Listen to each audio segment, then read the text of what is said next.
Maya Rodriguez stood outside room 2847 at the Ritz-Carlton Buckhead, her hand frozen halfway to knocking. She could hear James's voice through the door, low, intimate, and then a woman's laugh. "You're so bad," the woman said, her voice honeyed and warm. "We shouldn't be doing this." "I know, but God, I can't help myself." James's engagement ring, the one James had slipped on her finger 6 months earlier at the top of Stone Mountain, suddenly felt like it was made of ice. She'd flown from Nashville to surprise him, taken off work early, planned a whole romantic evening at Ponce City Market, and then Krog Street Tunnel for photos, the places where they'd had their first date 3 years ago. She'd even packed the red dress he loved. Now she stood in a hotel hallway at 6 p.m. on a Wednesday, listening to her fiancé laugh with another woman. The carry-on bag slipped from her fingers and hit the carpet with a muffled thud. Through the door, "Did you hear something?" Maya didn't wait to hear more. She turned and ran. 48 hours earlier, Maya had been happy. She'd been sitting in her East Nashville apartment, the one she decorated with James, the one that smelled like his cologne even when he was traveling, planning their Christmas wedding. December at the Atlanta Botanical Garden, lights everywhere, winter magic.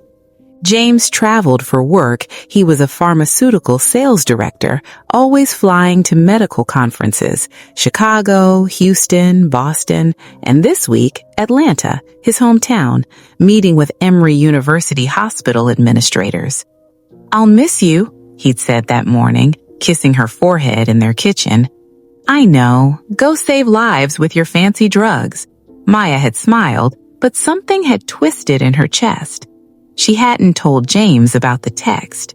It had come 2 nights before from an unknown number. "You should know what he's really doing in Atlanta. The Ritz-Carlton, room 2847. Go see for yourself." Maya deleted it immediately, blocked the number, told herself it was a cruel prank, maybe from James's bitter ex-girlfriend Vanessa, who never accepted their relationship. But the message had burrowed into her brain like a parasite. Because 4 years ago, Maya's previous fiancé, Trevor, had done this exact thing. Business trip to Miami, she'd found the hotel receipts, the photos, the devastation that followed nearly broke her. When she'd met James at that Ponce City Market food hall, she'd dropped her poke bowl, he'd helped her clean it up, they've laughed for 2 hours. She'd sworn she'd never be that naive again. James was different, patient, honest. He'd spent 2 years proving he was nothing like Trevor. But that text message, "Don't do this," her best friend Lucia had warned her when Maya called her from the Nashville airport. "Don't assume the worst. Just call him first." "I need to see with my own eyes," Maya had said. Now, fleeing down the Ritz-Carlton hallway toward the elevators, she wished she'd listened. Maya made it to the lobby before the tears came. She collapsed into a velvet chair near the enormous fireplace, her whole body shaking. Around her, Atlanta's elite moved through the gold and marble space, businessmen, tourists, couples holding hands. She'd been so stupid. All those times James had said, "I love you," all those Sunday mornings at Revelator Coffee, all those plans for their future, the house in Decatur they'd been saving for, the kids they talked about naming. Lies. All of it. Her phone buzzed. James calling. She declined it, then blocked his number. She needed to get out of Atlanta, out of this nightmare. She opened her Lyft app with trembling fingers. "Maya?" She looked up. A woman stood in front of her, mid-50s, elegant in a charcoal business suit with James's exact eyes. Oh, God, James's mother, Rebecca Hayes. "What are you doing here?" Her face lit up with genuine delight. "James didn't say you were coming. Is this a surprise?" Maya couldn't speak, couldn't breathe. Rebecca's smile faded. "Honey, what's wrong?" And Maya, exhausted, heartbroken, furious, broke. "Your son is upstairs in room 2847 with another woman. I heard them. I heard everything." Rebecca went very still. "You heard them?" "Laughing, talking about how they shouldn't be doing this, how he can't help himself." Maya's voice cracked. "I'm such an idiot." "Maya," Rebecca's voice was oddly calm. "What room did you say?" 2847. Something flickered across Rebecca's face, something that looked almost like relief. "Come with me, right now. I'm not going back up there. Trust me." Rebecca's hand closed around Maya's wrist. "Please." The elevator ride was silent except for Maya's ragged breathing. Rebecca said nothing, just watched the floor numbers climb. 22, 24, 26, 28. When the doors opened, Rebecca walked straight to room 2847. She knocked. "James, it's Mom. Open up." Silence. Then footsteps. The door opened. James stood there in jeans and an old Morehouse College t-shirt, his hair disheveled, looking exhausted, but not guilty, not caught, just confused. "Mom, what are you—" Then he saw Maya behind her, his whole face transformed. "Maya, baby, what are you doing here? I thought you were in Nashville." "She heard you," Rebecca said quietly. "Through the door, with a woman." James's confusion deepened, then understanding dawned, followed immediately by something that looked like panic. "Oh, God, Maya, no! Come inside, please." "I'm not, please," his voice broke. "You need to see this." Rebecca nodded at Maya. "Go." Maya stepped into the room, her heart hammering. The suite was beautiful, floor-to-ceiling windows overlooking Buckhead, king bed, sitting area, and standing by those windows, holding what looked like fabric swatches and a planning binder, was a woman in her 30s, a wedding planner based on the Magnolia Events logo on her jacket. "Maya!" The woman's face brightened. "Oh, wow, you're even more beautiful than your photos. I'm Tessa." She stopped, registering Maya's tears. "Wait, what's going on?" James moved to Maya's side, not touching her, but close enough that she could smell his familiar cedar aftershave. "Maya thought—" He swallowed hard. "She heard us talking and thought I was cheating on her." Tessa's hand flew to her mouth. "Oh, no. Oh, honey." "I don't understand," whispered Maya. James picked up a portfolio from the coffee table and handed it to her with shaking hands. Maya opened it. Inside, photos of the Atlanta Botanical Garden, December dates, vendor contracts, a seating chart, an invitation design with their names, Maya and James. "You said you wanted to plan it yourself," James said softly, "but I know how stressed you've been with work, so I hired Tessa to handle all the logistics, the flowers, the caterer, the photographer, all the stuff that was keeping you up at night. I was going to surprise you next week with everything finished." Maya stared at the invitation design, at the menu options, at the contract with her dream photographer, the one she'd said they couldn't afford. The "we shouldn't be doing this" comment was me saying we shouldn't book the violinist you wanted without confirming your music preferences first, and James said he couldn't help himself because, well, he really wanted to book them. The room tilted. "I flew home early from my conference to meet with Tessa in person to finalize everything before you found out. Mom was here because I asked her to review the vendor contracts since she used to do event planning." Rebecca nodded from the doorway. "I was downstairs getting coffee when I found Maya." "The anonymous text?" whispered Maya. James's jaw tightened. "That's Vanessa's new number. She's been—" He stopped, took a breath. "She texted me last week saying she wasn't over us and wanted to meet. I blocked her. I guess this is her revenge." Maya looked at the wedding portfolio, at James's exhausted, wounded face, at the evidence of months of secret planning, not secret betrayal. "I'm so sorry, James. You ran," his voice broke. "You didn't even ask me. You just assumed." "I know. After 3 years, you thought I'd—" He turned away, his shoulders rigid. Tessa quietly gathered her materials. "I'll give you two some space." Rebecca touched Maya's shoulder as she left. "Fix this," she murmured. "He loves you more than anything in this world, but love without trust is just hope, and hope isn't enough." Then Maya and James were alone. The silence in room 2847 felt like a living thing. James stood at the window, his back to Maya, hands shoved deep in his pockets.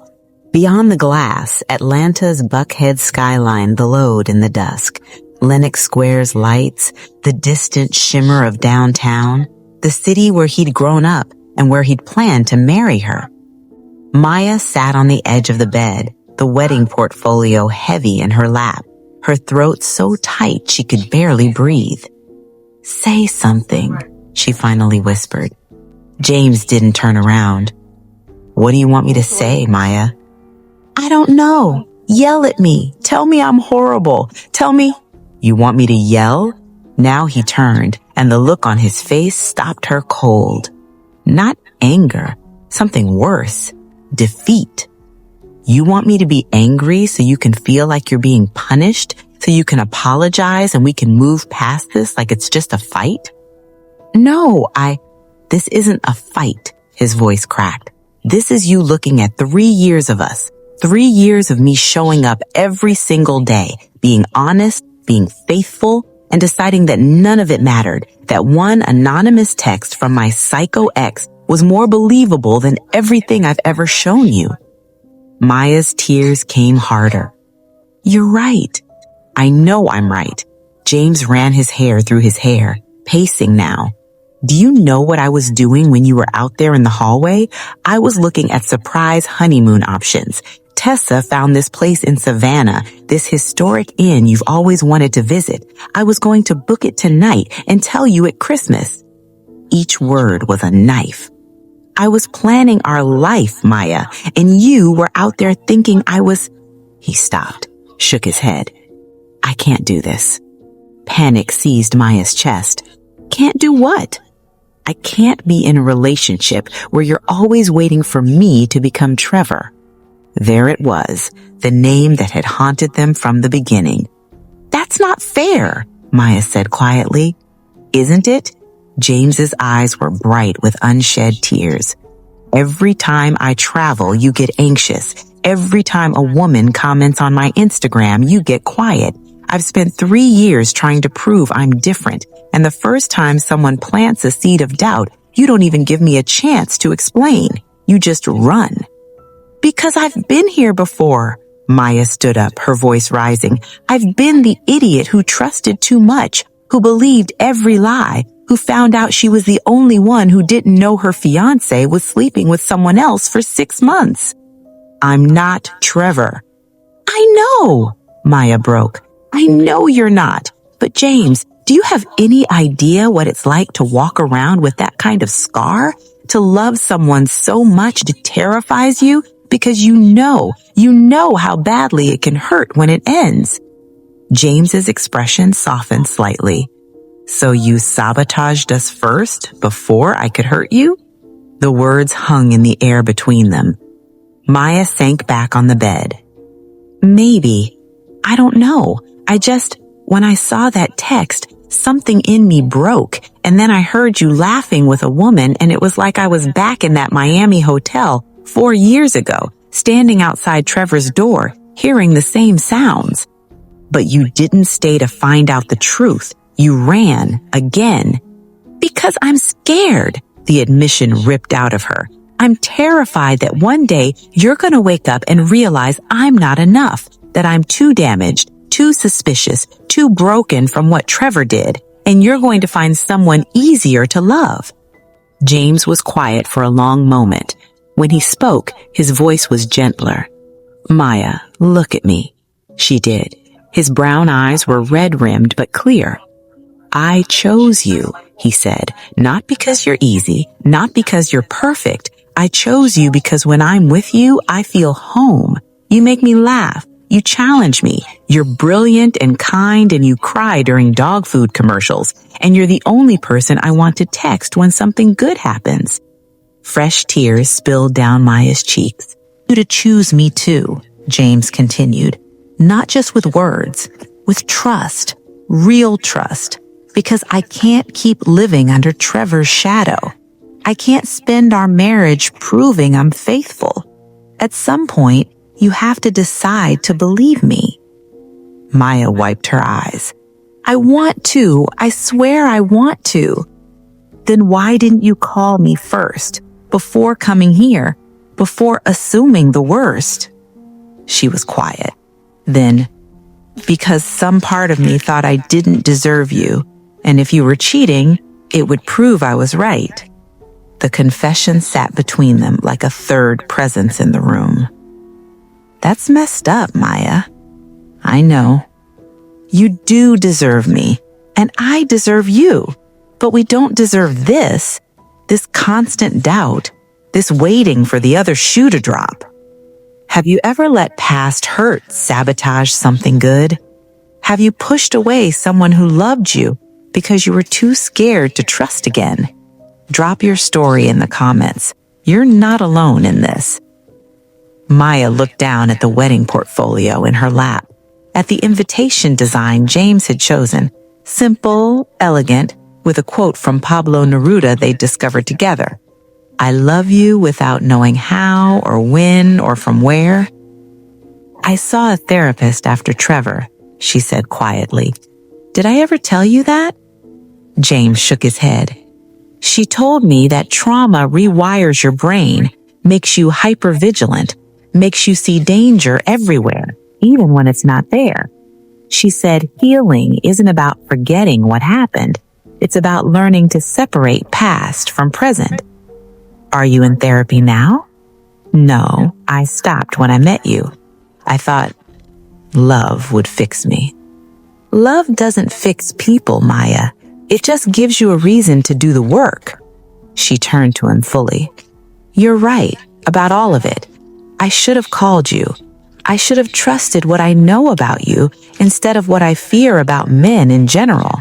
And I should have been in therapy this whole time, working through my trauma instead of making you pay for Trevor's sins. James was quiet. I'm going to find a therapist in Nashville, a good one, and I'm going to do the real work this time, not just talking, actually healing, learning to trust, learning to be the partner you deserve. Maya, and if you need space from me while I do that work, I'll understand. If you need to postpone the wedding, or even, her voice broke, even if you need to walk away completely, I'll understand that too, because you're right. You can't keep living under Trevor's shadow, and I can't keep expecting you to heal wounds you didn't create. James stared at her for a long moment. Then he did something that surprised her. He reached for her hand. His fingers threaded through hers, warm and familiar and achingly gentle. I don't want space, he said quietly. I want you, but I want the version of you that believes she's worthy of being loved, the version that doesn't run when things get scary. I want to be that person. Then be her. Not overnight, not perfectly, just try and let me help. Maya squeezed his hand. I'm so sorry, James, for not trusting you, for listening to Vanessa's poison, for not being brave enough to ask questions before jumping to conclusions. I'm sorry too. She blinked. For what? For not realizing how much Trevor still haunts you, for not asking if you needed more reassurance when I traveled, for thinking love alone would be enough. He paused. My mom was right. Love without trust is just hope, and we need more than hope. We need work. Yeah, real work, together. Maya leaned her head against his shoulder. He wrapped his arm around her, and for the first time since she'd heard that woman's voice through the door, the ice in her chest began to thaw. I really did ruin the surprise, she whispered. James laughed, a real laugh this time, the sound she'd fallen in love with 3 years ago at Ponce City Market. Completely destroyed it. Tessa's probably downstairs right now reconsidering her career choices. Can we? Maya pulled back to look at him. Can we still do it? The wedding planning surprise? You want to pretend you don't know? I want you to have this. You worked so hard. James cupped her face gently. How about we finish planning it together? Transparent. No more secrets, even good ones. I'd like that. He kissed her forehead, soft and sweet. We're going to need couples therapy too, not just individual. Eaten? She asked. Not since breakfast. Want to order something and look at these wedding plans together? James picked up the portfolio, flipping it open to a page marked floral arrangements, Maya's favorites. Every single flower she'd ever mentioned loving was listed there. Peonies, gardenias, eucalyptus. Yeah, he said softly. I'd really like that. They ordered room service, shrimp and grits from the hotel restaurant, sweet tea, peach cobbler. And while they waited, they sat together on that king bed in room 2847, planning a wedding that almost never happened. Outside, Atlanta glittered. Inside, 2 people chose each other again. But the hardest part was still to come. 3 months later, Maya sat in Dr. Keisha Hamilton's office in Nashville's Gulch District, rain drumming against the windows. Tell me about this week, Dr. Hamilton said, her voice warm and patient. Maya twisted her engagement ring. She'd started wearing it again after that night in Atlanta. Good, mostly. James had a conference in Charlotte.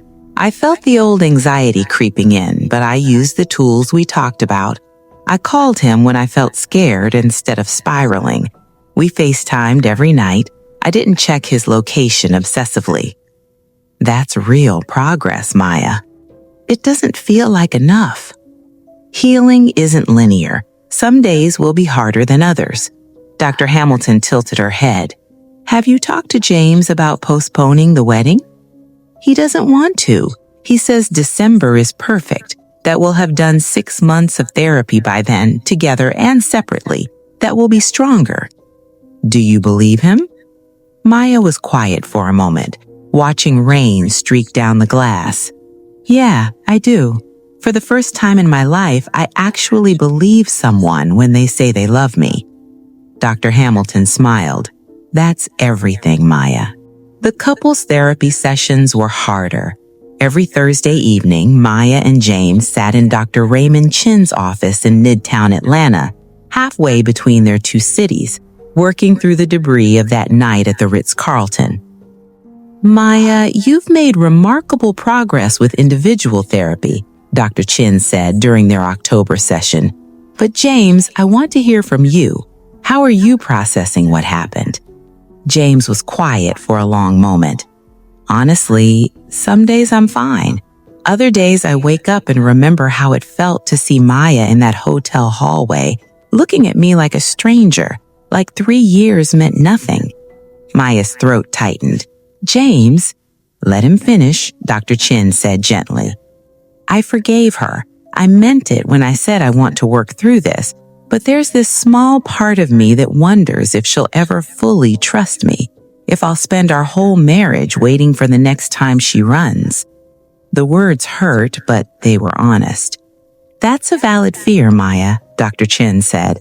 Maya, how do you respond to that? I can't promise I'll never be scared again, Maya said quietly. But I can promise I'll choose you over my fear every single time, even when it's hard. James reached for her hand. That's all I need to hear. November arrived with cooler weather and falling leaves. Maya was at her Nashville apartment addressing wedding invitations at her kitchen table when her phone rang. Unknown number.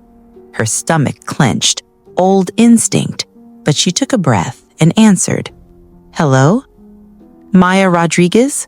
A woman's voice, unfamiliar. Yes? This is Detective Andrea Cole with Atlanta PD. I'm calling about a harassment complaint filed by James Hayes regarding a Vanessa Porter. You're listed as a victim as well." Maya's hand tightened on the phone. "Is everything okay?" "Miss Porter has been charged with cyber-stalking and harassment. We found evidence of multiple fake accounts she used to send threatening messages to both you and Mr. Hayes. She also attempted to access Mr. Hayes' hotel records illegally. She's agreed to a plea deal that includes a restraining order and mandatory counseling." Relief flooded through Maya. "Thank you for letting me know. Mr. Hayes wanted you to hear it from us directly. He thought it might help with your peace of mind." After she hung up, Maya sat for a long moment staring at the half-addressed invitations. James had filed the police report without telling her, had protected her from Vanessa's continued harassment, had handled it quietly, thoroughly, completely. She picked up her phone and texted him. "Detective Cole just called. Thank you for protecting us." His response came immediately. Always. That's what partners do. Maya smiled and went back to the invitations. December 15th dawned clear and cold, perfect wedding weather. The Atlanta Botanical Garden glowed with a million Christmas lights, the canopy walk strung with white flowers and eucalyptus exactly as Maya had dreamed. 200 guests filled the ceremony space, their breath visible in the winter air. Maya stood in the bridal suite, surrounded by her bridesmaids, Lucia, 2 college friends, and surprisingly, James's sister Amy, who'd become a real friend over the past months. "You look perfect," Lucia breathed, adjusting Maya's veil. The dress was different from what she'd originally chosen, simpler, more her. Long sleeves, lace details, a dress that felt like armor and softness all at once. "How do you feel?" Amy asked. "Terrified," Maya admitted, but in a good way, like I'm jumping off a cliff and I know he'll catch me. "He will," Amy said firmly. "My brother has loved you since the day you dropped that Pokeball." Maya laughed, tears threatening her makeup. "Don't make me cry yet." A soft knock at the door. Rebecca Hayes entered, elegant in champagne silk. "Maya, honey, you look stunning." She crossed to Maya and took both her hands. "I want you to know how proud I am of you, the work you've done these past months, the therapy, the honesty, the courage to face your fears. That's real love. That's the kind of love that lasts." "Thank you," Maya whispered, "for everything, for being the mother I never had." Rebecca's eyes glistened. "I've always been your daughter. Now it's just official." The music started outside. The violinist James had insisted on booking, playing an arrangement of their song. "That's our cue," Lucia said, handing Maya her bouquet. Peonies and gardenias, exactly as planned. The ceremony was beautiful. James stood at the altar in a charcoal suit, his eyes locked on Maya as she walked toward him. No father to give her away, she walked alone because she'd chosen this, chosen him, chosen love despite every reason to be afraid. When she reached him, he whispered, "You're the most beautiful thing I've ever seen." "You're not so bad yourself." The officiant, one of James's childhood pastors, smiled at them both. "We're gathered here tonight to witness the union of Maya and James, 2 people who've shown us that love isn't just feeling, it's choice, it's work, it's showing up even when it's hard." Maya's eyes filled with tears as they exchanged vows. "I choose you," James said, his voice strong and clear. "In fear and in courage, in doubt and in trust, in every moment, I choose you." "I choose you," Maya echoed. "I choose to be brave enough to be loved. I choose to believe in us, today and every day after." They exchanged rings, they kissed, 200 people cheered, and for the first time in her life, Maya Rodriguez felt like she was exactly where she belonged. The reception was magical. They danced under string lights in the garden pavilion. They cut a 4-tier cake decorated with sugar flowers. They laughed with friends and family, posed for photos at the canopy walk, watched their loved ones celebrate their love. Around 10 p.m., Maya excused herself to the restroom in the garden's visitor center. She was washing her hands, smiling at her reflection, at her flushed cheeks and happy eyes, when her phone buzzed. A text message from an unknown number. Her stomach clenched, old instinct, but she took a breath and answered. It was a video file, no message. Maya almost deleted it, almost threw her phone in her purse and went back to her wedding, but something made her press play. The video was dark, grainy, clearly filmed secretly. A hotel room. She recognized it immediately. Room 2847 at the Ritz-Carlton. The timestamp read 3 months ago, the night she'd surprised James. And there on the screen was James, shirtless, on the bed, with Tessa, the wedding planner, and Vanessa. All 3 of them. Tessa's jacket was on the floor. Vanessa's dress was hiked up. James was kissing Vanessa while Tessa's hands moved across his chest, laughing that same honeyed laugh Maya had heard through the door. "You're so bad," Tessa said in the video. "We shouldn't be doing this." "I know," James replied, breathless, "but God, I can't help myself." The video continued, clothes coming off, bodies intertwining, James pulling both women on that king bed, his face twisted in pleasure Maya had only seen in their most intimate moments. The video stopped. Maya stood frozen, her bouquet slipping from her numb fingers and hitting the bathroom floor. From outside, she could hear the DJ announcing their first dance. Her husband was waiting for her. Her husband who had just become her husband 20 minutes ago. Her husband who has looked her in the eyes and promised forever. Her husband who had been lying all along. The bathroom door opened. Lucia appeared, smiling. "There you are. They're ready for the first—" She stopped, seeing Maya's face. "What's wrong?" Maya couldn't speak. She just handed Lucia the phone. Lucia watched. Her face went pale. Oh my God, Maya." "He cheated," Maya whispered. "That night, everything he said, the wedding planning, the surprise, all of it, it was real. But he was also cheating with both of them, with his ex and the wedding planner, together. I need to go back out there and dance with my husband." Maya's voice sounded detached, robotic. "Because 200 people are watching, and I just married him, and this is my wedding day." She picked up her bouquet with shaking hands, walked out of that bathroom, into the December night where James stood waiting, hand extended, smile bright, completely unaware that her bride now knew the truth.